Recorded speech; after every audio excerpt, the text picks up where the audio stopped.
ये तो वही मम्मी है ना जो इजिप्ट में होती है। मतलब ये नींद में चलकर यहाँ पर आ गई। आप भी अच्छा मजाक कर लेते हैं। मजाक नहीं। दरअसल हर साल इजिप्ट से इन मम्मीज को हमारे यहाँ रिसर्च के लिए भेजा जाता है और सर ये मम्मीज 1500 साल पुरानी है। क्या सिर्फ इन्हीं मम्मीज की पट्टी गायब है? हाँ सर, कुल 5 मम्मीज की पट्टियाँ चोरी हुई थी, जिसमें से 2 पे मैं काम कर रही हूँ इन्हें गलने से बचाने के लिए। अच्छा, आप कह रही थी ना कि एक डॉक्टर को काम से निकाल दिया गया पट्टी चुराने के इल्जाम में। उसकी डिटेल मिल सकती है हमें? हाँ सर, देती हूँ।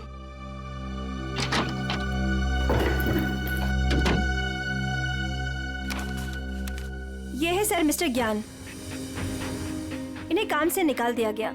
इन्होंने पट्टियां चोरी की या नहीं ये तो मालूम नहीं, लेकिन इन मम्मीज की देखरेख यही करते थे। और हाँ सर, उनकी एक पर्सनल असिस्टेंट भी थी। इनकी असिस्टेंट का कोई फोटो, नंबर या एड्रेस है आपके पास? वो उनकी पर्सनल असिस्टेंट थी, इसलिए हमारे पास उनकी कोई डिटेल्स नहीं है। सर, 5 मम्मीज की पट्टियां गायब हैं और खूनी खुद मम्मी बनकर दिनेश के परिवार के पीछे पड़ा है। हाँ मम्मी, ये खूनी दिनेश के ऊपर दोबारा हमला करेगा। क्या हुआ डॉक्टर? आप पापा को इतनी अचानक से क्यों शिफ्ट कर रहे हैं? देखिए, इनकी हालत पहले से ज्यादा बिगड़ गई है। अगर इन्हें आरजे हॉस्पिटल में भर्ती नहीं कराया गया तो इनका बचना मुश्किल हो जाएगा।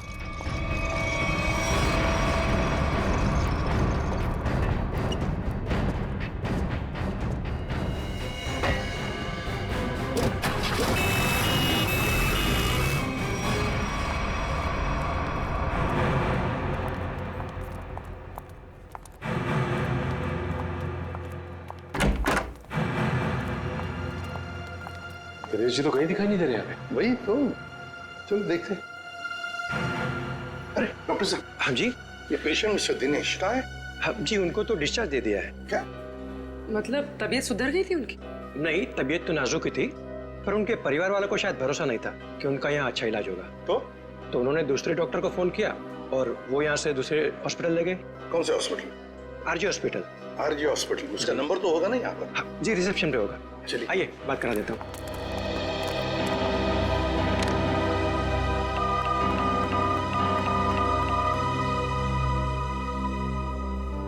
Hello, RJ hospital. देखिए, मैं एसीपी प्रद्युमन बोल रहा हूँ, सीआईडी से।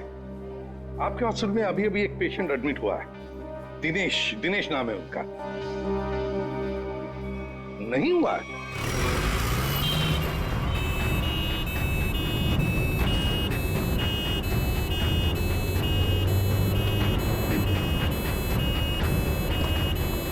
काम हो गया बॉस, तीर कमान से निकल चुका है। आप निशाना तैयार रखो।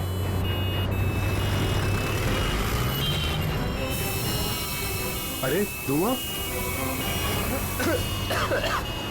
कहाँ से आ रहा है? अरे गाड़ी रोको, गाड़ी रोको, गाड़ी रोको।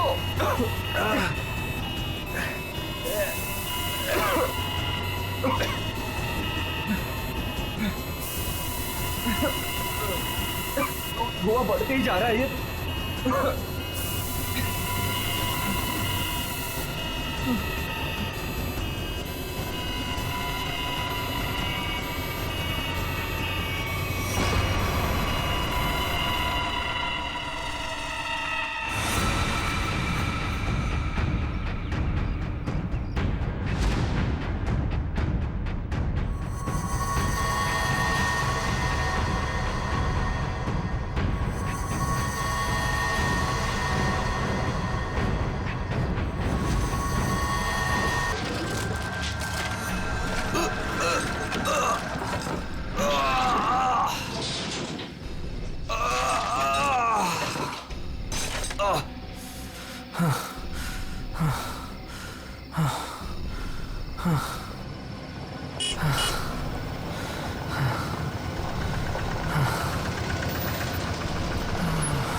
क्या हुआ भाई? अरे क्या हुआ? कोई मदद चाहिए क्या? यार मेरी गाड़ी खराब हो गई है और मुझे ये बॉक्स कहीं पहुंचाना है। हाँ वो तो ठीक है, पर है क्या इसमें? इसमें एक बहुत ही अनमोल चीज है और वक्त पे कहीं पहुंचानी पड़ेगी। मेहरबानी होगी यार तुम्हारी। हाँ हाँ चलो बॉक्स रखो। थोड़ा हाथ लगवाओ। हाँ हाँ अरे बड़ा भारी है भैया। उठाओ। इतना बड़ा बक्सा।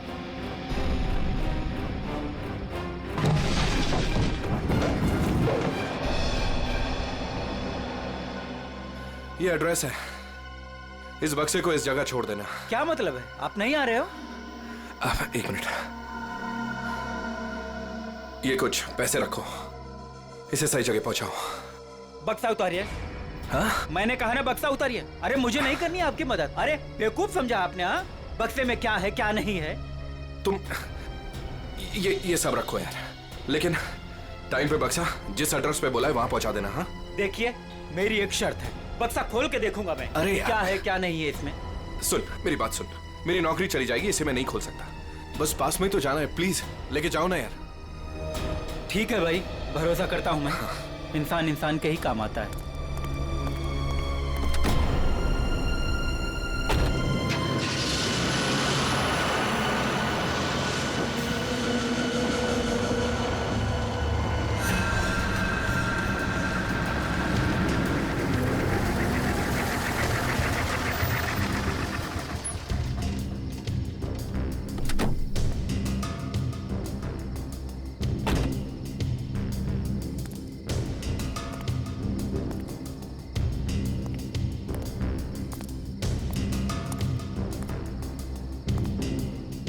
पता तो यही। कैसी चीख। अपने को क्या बक्सा यहीं उतार के चलता।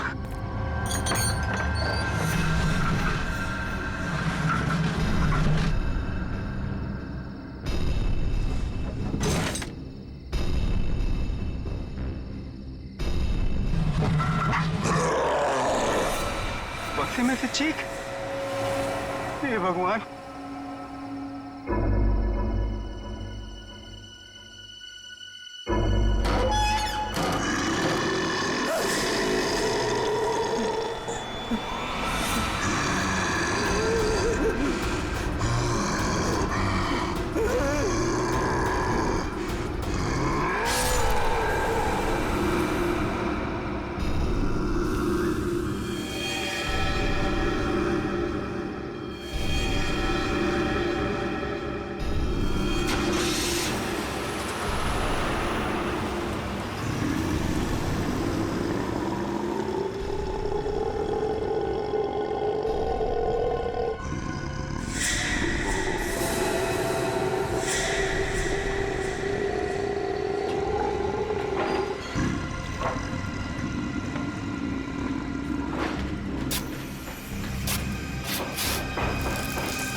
जरा जल्दी जल्दी हाथ पैर चलाओ तुम लोग सब लोग। 15 दिन में ये बिल्डिंग पूरी करके देनी है हमें, वक्त नहीं है हमारे पास। और सोनू, तू इतना सुस्त क्यों है? खाना वाना नहीं खाता क्या?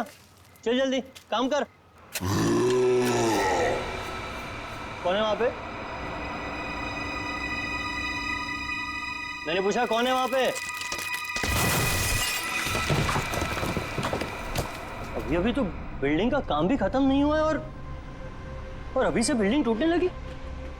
सोनू जरा देख तो।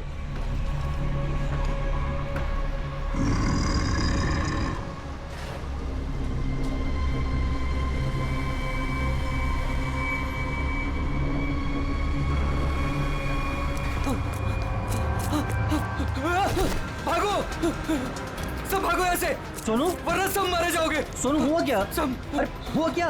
किस चीज की आवाज थी? और ये चेहरे पर निशान कैसा है? पट्टियों वाला मुर्दा। मुर्दा? मुर्दा मुर्दा कुछ नहीं होता है, ये जरूर कोई चोर और घुसाया होगा। एक काम करो, सब लोग मेरे साथ चलो। चलिए मेरे साथ।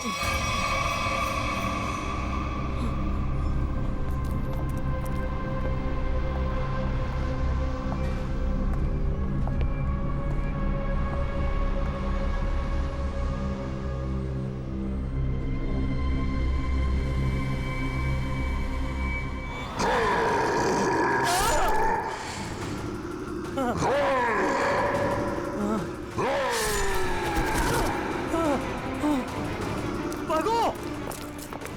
सब यहाँ से भागो, पट्टियों वाला मुर्दा, भागो।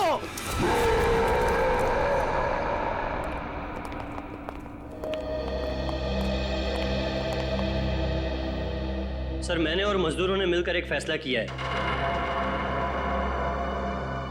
कैसा फैसला? कि हम आपकी बिल्डिंग में अब काम नहीं करेंगे। तुम क्या बकवास कर रहे हो तुम? सर, लगता है आपकी नजर कमजोर हो चुकी है, इसलिए मेरे चेहरे पर ये निशान आप देख नहीं पा रहे। ये हाँ, शराब पी के झगड़ा किया होगा। सर, ये उस आत्मा की देन है जो आपकी बिल्डिंग में है। आत्मा? क्या बकवास कर रहे हो तुम? हाँ? जानता था, मैं जानता था कि आप मेरी बातों पर विश्वास नहीं करेंगे, इसलिए मैं साथ में सोनू को भी लाया हूं।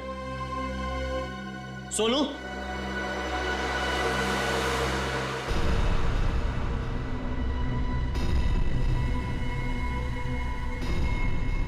देखिए सर, बेचारा इतना घबरा गया है कि कुछ बोल नहीं पा रहा है। सोनू, ये सब क्या है? साहब, पट्टी वाला मुर्दा और कौन है इधर? कौन है? कौन है उधर?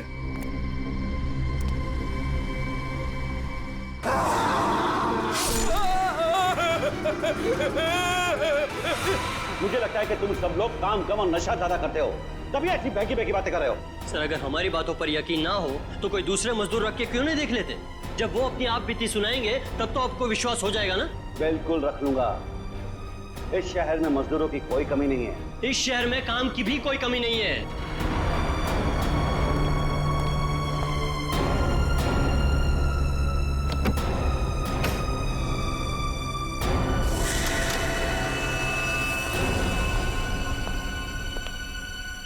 ये तुम्हारा आज तक का हिसाब।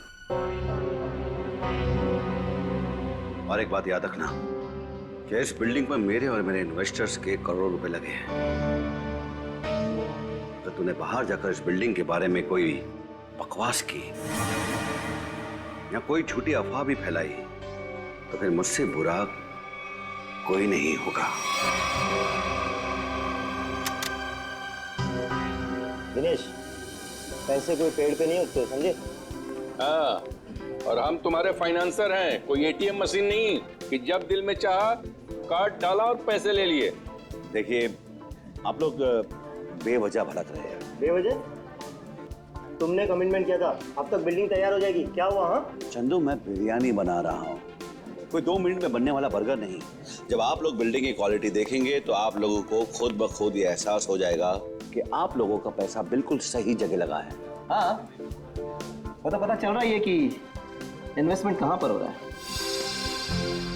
वैसे काफी अच्छी पार्टी थी आपने अपने शादी के सालगिरह की। और Natasha, excuse me, sorry sir, मैं आप लोग को तो अपनी फ्रेंड से मिलवाना ही भूल गई। मीट, कम।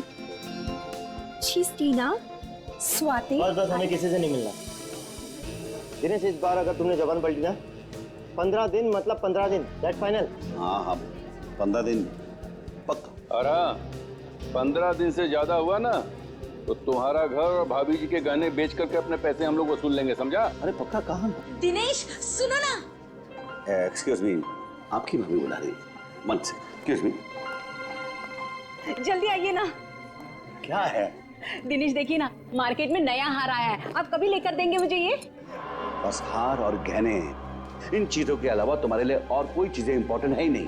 पति जिए या मरे, तुम्हें कोई फर्क नहीं पड़ता। मन तो करता है कि तुम्हारा गला दबा दूं। क्या बात है पापा, आप मम्मी पर इस तरह से क्यों चीख रहे हैं? मैंने सिर्फ सालगिरह का तोहफा मांगा था और ये ऐसे कर रहे थे मुझ पर। आशा, ये जो तुम्हारे ठाट बाट और ऐशोआराम है ना, वो केवल इसीलिए है क्योंकि तुम्हारा ये पति दिन रात गधे की तरह काम करता है। पापा, अगर आपके पास इतना ही पैसा है ना तो थोड़ा हम पर भी खर्च कर दो प्लीज। पहले तो आपने फ्लैट देने के लिए भी मना कर दिया, और अब जब मम्मी ने आपसे एक छोटा सा हार मांगा तो उसमें भी आपको दिक्कत है। तुम दोनों नालायक बच्चों को तो मैं कुछ दूंगा नहीं, और तुम लोग मेरे घर में रहते हो, इसी बात से खुश रहो।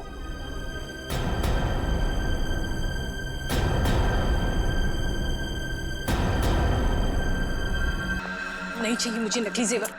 जिंदगी भर मुझे नकली जेवर ही दिए हैं। एक छोटा सा हीरे का हार ही तो मांगा था मैंने।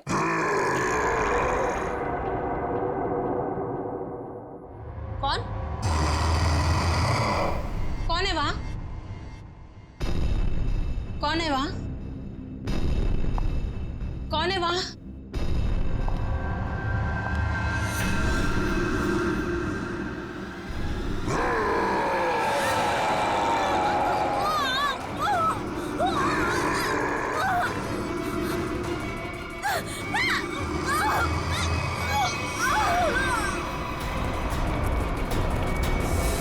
आशा, आशा, आशा, क्या मम्मी? आशा, एक सांस। क्या हुआ मम्मी? क्या हुआ? मर गई।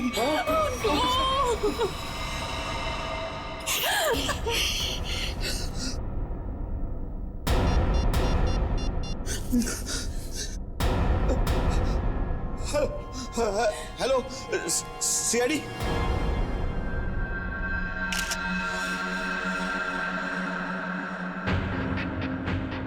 ये निशान देखा गले में?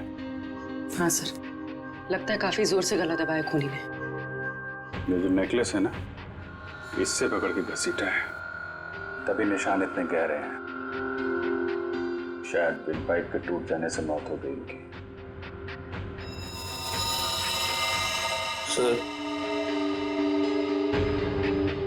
सर खून के निशान कॉरिडोर में यहाँ तक आए हैं और आशा जी की चप्पल। अपने आप को बचाने में बहुत स्ट्रगल किया होगा इन्होंने, पर खूनी ज्यादा ताकतवर निकला। Excuse me, excuse me. एक सेकंड, एक सेकंड।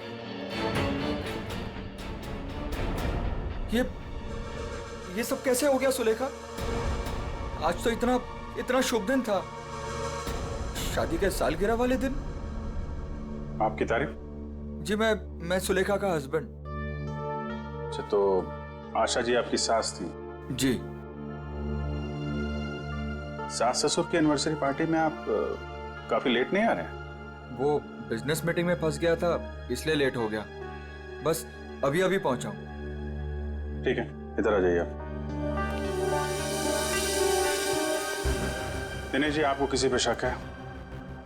कौन कर सकता है ऐसा काम? सर, मेरी वाइफ की किसी से कोई दुश्मनी नहीं थी। सर, मैं यही कह रहा हूँ कि दिनेश ने खुद ही अपनी बीवी का फोन करवाया है। सर, हमने इसका झगड़ा सुना था। ये अपनी बीवी से कह रहा था कि मैं तुम्हारा गला दबा दूंगा। पति जिए या मरे, तुम्हें कोई फर्क नहीं पड़ता। मन तो करता है कि तुम्हारा गला दबा दूं। तो बकवास कर रहे लोग। अगर मैंने गुस्से में कुछ कह दिया तो इसका मतलब ये तो नहीं ना कि मैं सचमुच वो कर दूंगा। वैसे ऐसा हुआ क्या था कि आपको इतना गुस्सा आ गया कि आपने गला दबाने की धमकी दे दी, वो भी शादी की सालगिरह वाले दिन? सर, इसकी वजह भी ये लोग ही है।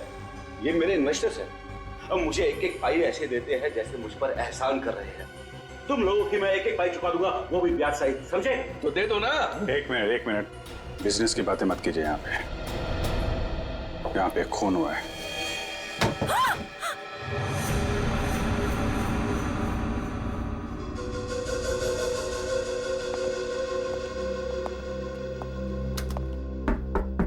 कौन है अंदर? दरवाजा खोलो।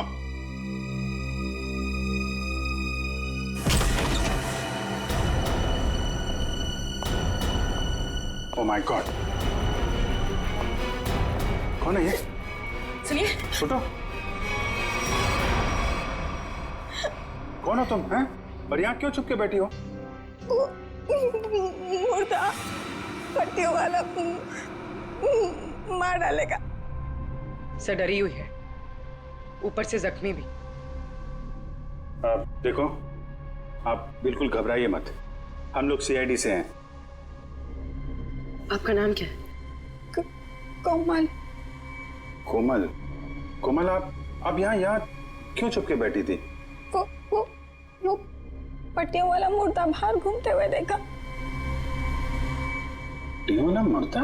जैसे मैं यहाँ से बाहर निकली तो पट्टियों वाला मुर्दा बाहर था।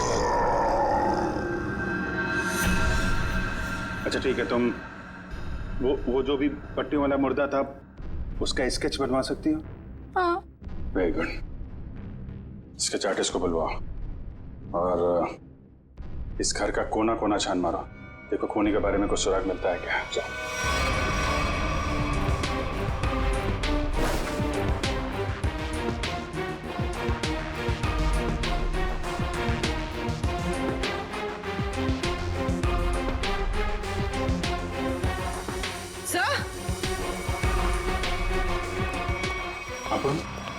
सर ये पट्टी मिली है क्या यहाँ पर? कोमल ने देखा पट्टी वाला मुर्दा और यहाँ पे पट्टी का टुकड़ा मिला। सर स्केच तैयार है। तो ये है वो पट्टी वाला मुर्दा। इस मुर्दे का और इस पट्टी का क्या राज है, जल्द से जल्द पता लगाना होगा। गले का हार बेचारी का फांसी का फंदा बन गया। जैसे ही खूनी ने हार खींचा, बेचारी कुछ नहीं कर पाई। सर वो आदमी गले का हार छीनने के लिए आया था, ऐसा लगता नहीं। वही तो सचिन, वही तो राज है। बड़ा अजीब तरीका ढूंढा खून करने का यार। हाँ जयवंती, डॉक्टर साहब को जरा स्केच दिखाओ। Yes sir. ये देखिए सर, ये मम्मी की ड्रेस है। मम्मी मतलब माँ? मम्मी नहीं प्रेडी, मम्मी। हजारों साल पहले जब इजिप्ट में राजा महाराजा मर जाते थे तो उनकी बॉडी को एम्बाम कर दिया जाता था। अलग अलग तरीके की सीक्रेट्स, दवाइयां, मरहम, बाम वगैरह लगा दिया जाता था उनकी बॉडी पर और बाद में इन पट्टियों से उसे ढक दिया जाता था। इससे मम्मी सड़ती नहीं थी। मर गए मतलब हजारों साल पुरानी लाश यहाँ पे आ गई और एक के बाद एक खून कर रही है। तो शायद अगला खून तुम्हारा होगा। मेरा हो गया, अब चुपचाप खड़े रहो। और एक बात ध्यान में रखो, मम्मी कभी सड़ती नहीं है और ना मम्मी कभी जिंदा होती है। अच्छा सर, ये जो पट्टी का टुकड़ा हमारे हाथ लगा है, कहीं ऐसा तो नहीं कि ये खूनी के साथ हाथापाई के दौरान आशा जी के हाथ आ गया? नहीं, ऐसे नहीं हुआ। तारिका जी, आप ठीक है वहां पे? नहीं। फिर एक सीआईडी ऑफिसर बोल रहा है कि इनके हाथों में पट्टी आई थी, मतलब आई थी। सीआईडी ऑफिसर आसमान से उतरता है क्या? उससे गलती नहीं हो सकती। ये पट्टी का टुकड़ा जो आप लोग लेकर के आए हैं, ये हाथापाई में नहीं फटा है। अगर हाथापाई में फटता तो सीधा नहीं फटता, टेढ़ा मेढ़ा फटता, समझे? और ये टुकड़ा कोई मामूली टुकड़ा नहीं है। 1500 साल पुराना है ये टुकड़ा। 1500 साल? 1500 साल? 1500 साल? जी, किसी ने मम्मी की पट्टियां खरीद ली हैं। कहां से सालूम के साहब? ये इजिप्ट से? अरे यार, लोग पुरानी मम्मियां खोद खोद के निकाल रहे हैं और चोरी छिपे बाजार में बेच रहे हैं। ऐसी एक मम्मी शायद इंडिया में आ गई। बाप रे, लेकिन सर ये खूनी मम्मी बना क्यों होगा? हल्ला मचाने के लिए सचिन, हल्ला मचाने के लिए। ये खूनी चाहता है कि लोग उसे देखें और जोर जोर से चिल्लाए, मम्मी आ गई, मम्मी आ गई। ये खून उस खूनी मम्मी ने ही किया है और वो पट्टी का टुकड़ा जानबूझकर छोड़ गया है हमारे लिए सबूत।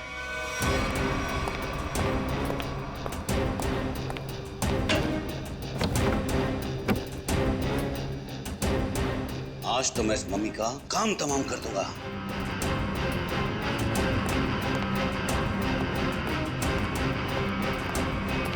सर,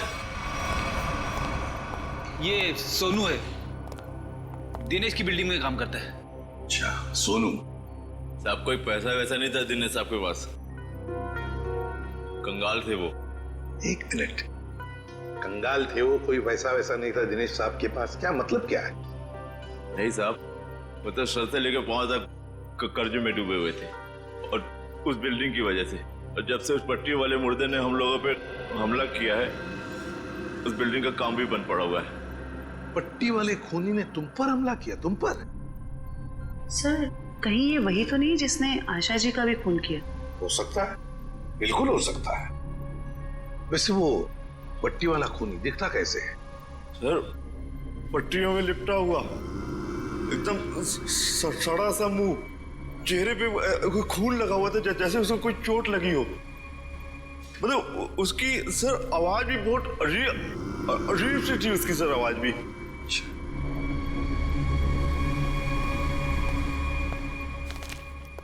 एक मिनट,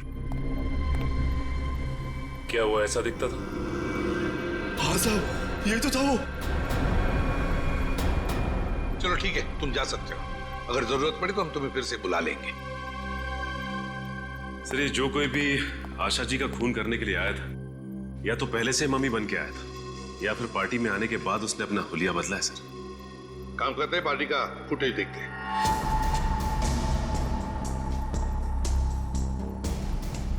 एक मिनट पॉज करो।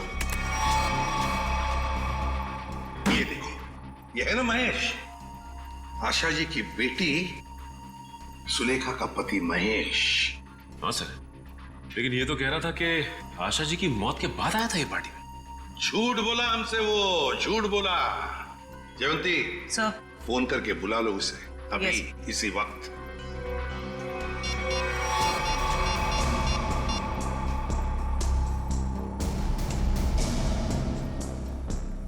सर, फोन नहीं उठा रहा है। महेश फोन नहीं उठा रहा है, उसकी आधी कारस्तानी तो इसी से समझती है। रेडी, मोबाइल फोन रिकॉर्ड्स निकालो उसके।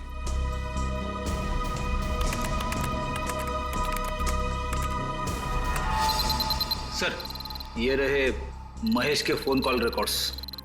40 बार फोन किया है एक ही नंबर पे, और ये नंबर तो उसके सासू माँ का है। सर, सासू माँ से इतना ज्यादा लगाव? इस महेश से मिलना पड़ेगा। क्या महेश घर पे है इस वक्त? नहीं सर, महेश जी तो अभी घर पे नहीं है। लेकिन प्रॉब्लम क्या है सर? देखिए, महेश ने हम सबसे झूठ बोला। जब आपकी माँ का खून हुआ, उससे पहले ही महेश वहां मौजूद था। आपका मतलब है मेरे पति ने खून किया है? देखिए, हमें उस पर शक है। लेकिन सर वो ऐसा क्यों करेंगे? पैसों के लिए। पैसों के लिए किया होगा उसने। सब पैसों के लिए? लेकिन सारा पैसा तो डैडी के पास है। उन्होंने आज तक माँ को कभी कुछ नहीं दिया। तो फिर महेश जीजू क्यों हत्या करेंगे मेरी मॉम की? अब ये सब कुछ तो हमें महेश ही बताएगा। लेकिन हाँ, अगर महेश आपसे कांटेक्ट करता है तो हमें खबर कीजिए। तो फ्रेडी, इस महेश का मोबाइल ट्रैक करो, सब पता चल जाएगा।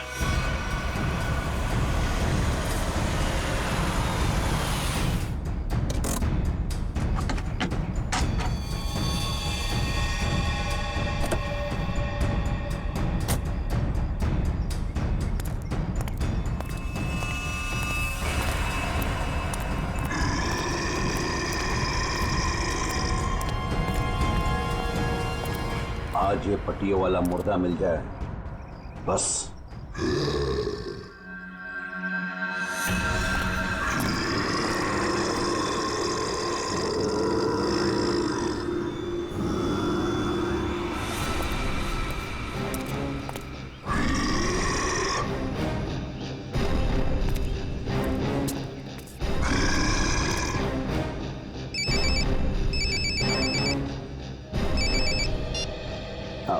हेलो, हाँ जीतू भाई, हाँ आपके लिए खुशखबरी है। हाँ जी, बिल्डिंग का काम बहुत जल्द शुरू होने वाला है। कोई मजदूर वहाँ काम करने को तैयार नहीं है। क्या तुम वहाँ का सारा काम खुद करोगे? नहीं जीतू भाई, मैं उस वजह को ही खत्म कर दूंगा जिसके कारण सारे मजदूर डरे हुए हैं। आज उस पट्टी वाले मुद्दे का दी एंड है। मैं आपको बाद में फोन करता हूँ।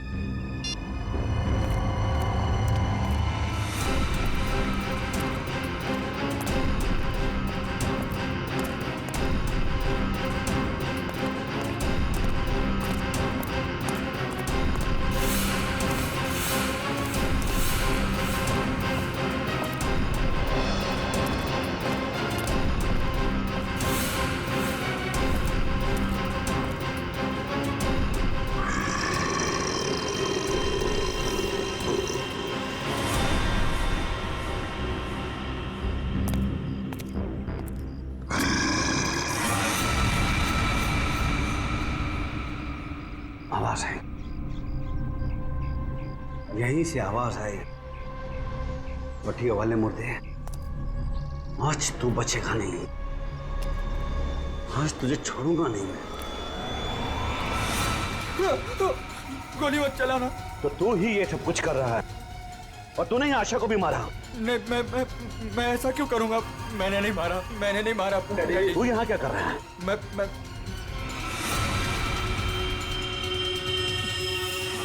डैडी, वो आपके पीछे है। ना महेश, मैं तेरी किसी भी चाल में आने वाला नहीं।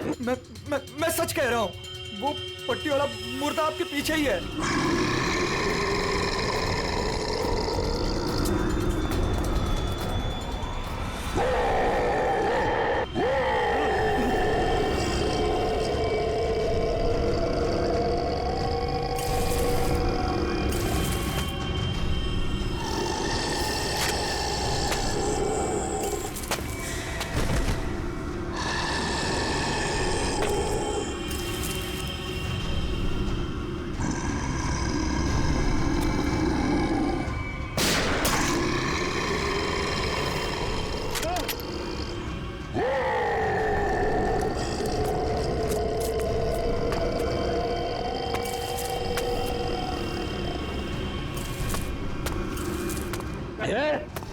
देखो भाई, तू मुझे माफ कर दे।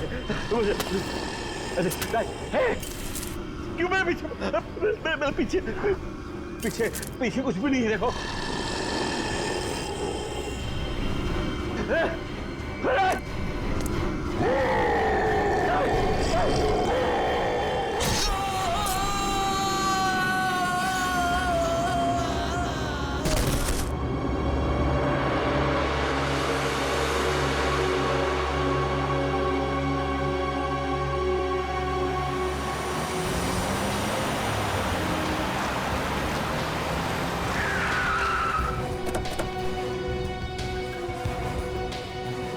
सर, मोबाइल कंपनी वालों से पता चला है कि ये दिनेश का मोबाइल भी यहीं पे है। इससे पहले महेश दिनेश को नुकसान पहुंचाए, हमें उसे बचाना होगा।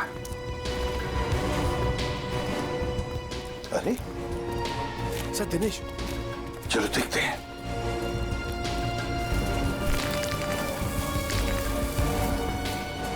माय गॉड, ये तो जिंदा है। सच, जल्दी से एम्बुलेंस बुला, जल्दी।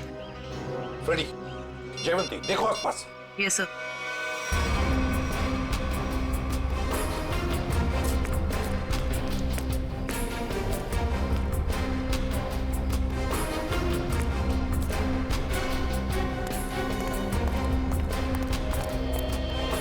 महेश,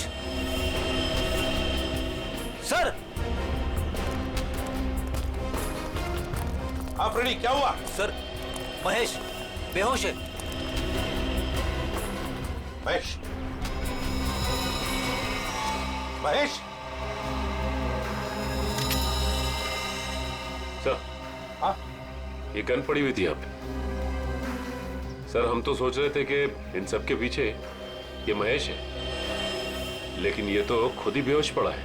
हाँ, ये तो महेश के होश आने के बाद ही पता चलेगा कि ये सब किसका किया कराया है।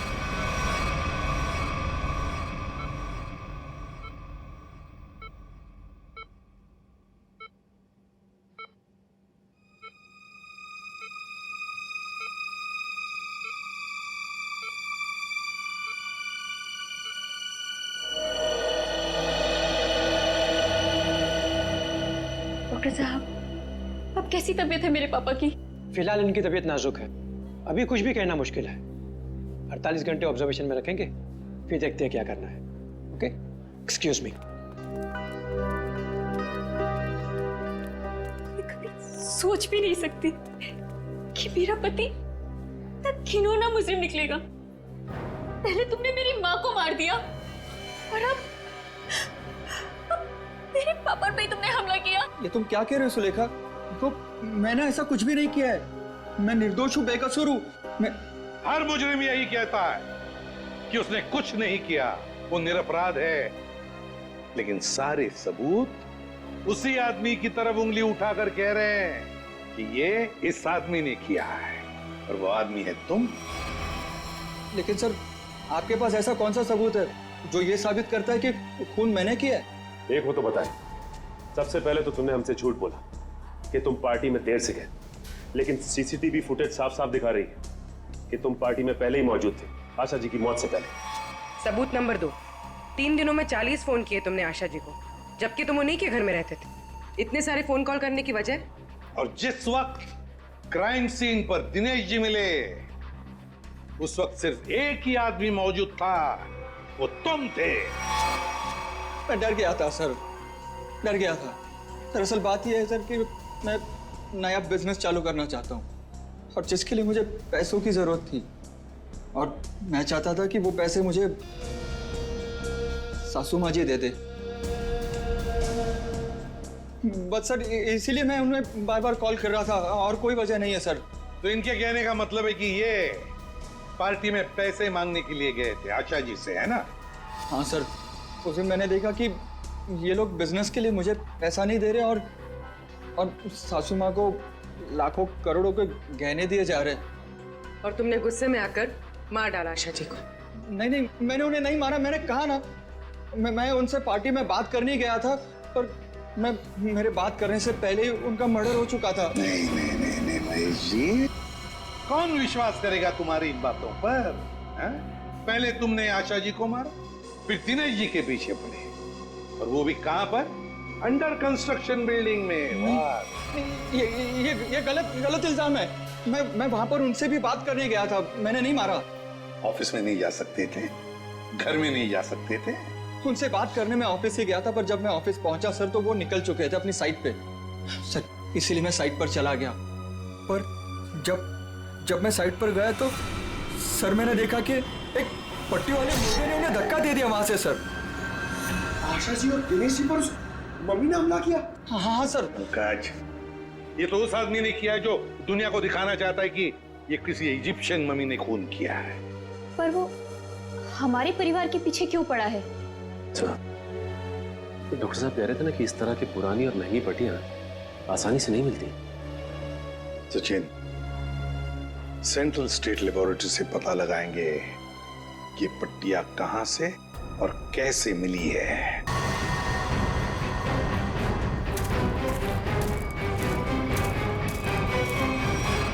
क्यों, अब तुम्हारे जीवन का मकसद पूरा हो गया?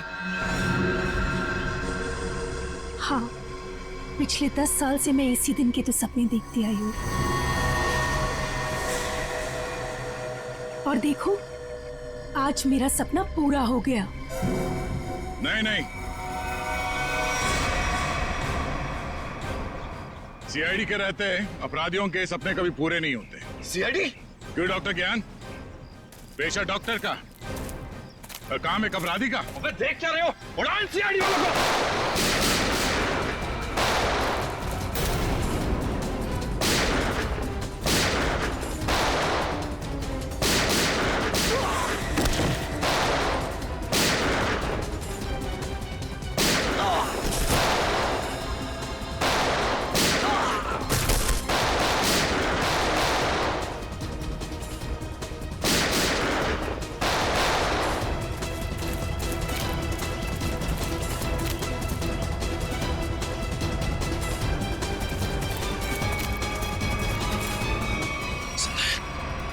सब बेहोश है, इनको होश में आना पड़ेगा।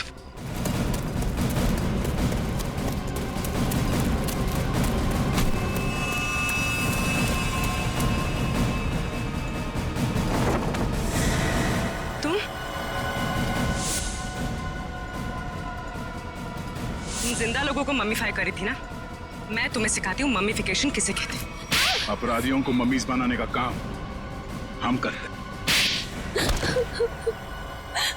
मैं दिनेश की सेक्रेटरी सिर्फ इसलिए बनी ताकि इससे अपने भाई के मौत का बदला ले सकूं, और इसलिए मैंने मम्मी बनकर इसकी बिल्डिंग में काम करने वाले लोगों पर हमला किया ताकि मम्मी की अफवाह फैल जाए। तुम कुणाल की बहन हो? नाम मत लो अपनी गंदी जबान से मेरे भाई का। एक वक्त था जब वो तुम्हारा सबसे करीबी दोस्त था, और तुमने क्या किया? दोनों साथ गए थे ना विदेश पैसा कमाने के लिए। सर, इसको सहयोग से एक मम्मी मिली, और मेरा भाई चाहता था कि वो ये मम्मी वहां की देश की सरकार को सौंप दे, लेकिन ये दिनेश उसे ग्रे मार्केट में बेचना चाहता था। सर ऐसा सर।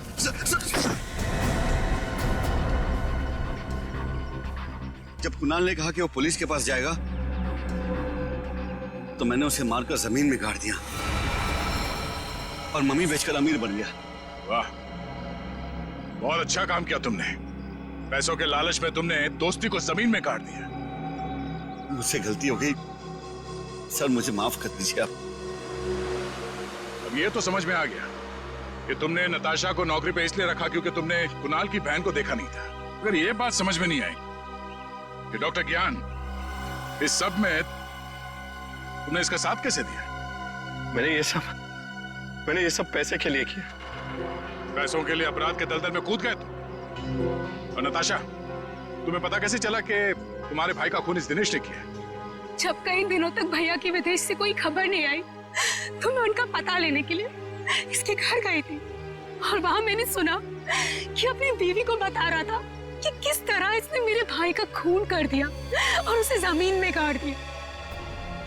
आशा ये सब पहले से जानती थी और इसलिए मुझे उसको मारने का कोई पछतावा नहीं है। पछतावा होगा, तुम सबको बहुत पछतावा होगा जब कानून तुम्हें कड़ी से कड़ी सजा सुनाएगा।